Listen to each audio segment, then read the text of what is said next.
Hi friends, welcome back to Jolys kitchen. Today we are going to make special cowpeas curry recipe for chapati and rice. Let's move to the video. In a cooker, take 1 cup of cowpeas. We have washed and soaked cowpeas for 8 hours. Add half teaspoon salt and sufficient water to cook the cowpeas. Mix it well. Cook for 2 whistles on high flame. Cooking time will be different for each cooker. After 2 whistles, switch off the flame. Keep it rest for at least 20 minutes before opening. After 20 minutes, we can open the lid. Cowpeas have cooked well. In a grinder jar, take half cup of grated coconut. Then add half teaspoon turmeric powder, 1 green chili, 4 to 5 curry leaves, half teaspoon cumin seeds. Add some water and grind it into a paste form. Now add the grinded mixture to the cooker. Switch on the flame.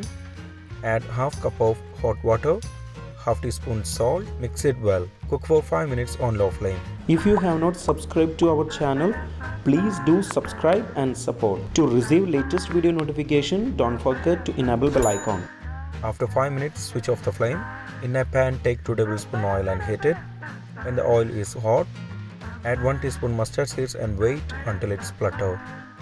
Then add 2 red chilies cut into halves, some curry leaves, and mix it for 10 seconds on low flame. Now add 6 to 7 sliced shallots, 2 chopped garlics and mix it well.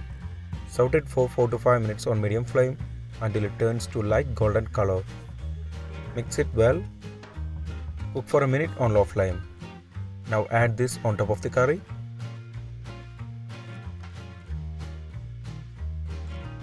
Don't stir it now. Close the lid and wait at least 10 minutes before stirring. After 10 minutes, we can stir it well. Special cowpeas curry recipe for chapati and rice is ready. If you are making in this quantity, you can serve it for 6 portions. You can serve it along with chapati or rice for best taste. If you enjoyed this video, please press like button. Also don't forget to subscribe to our channel. Comment below your suggestions. We will come back with another video. Thanks for watching the video.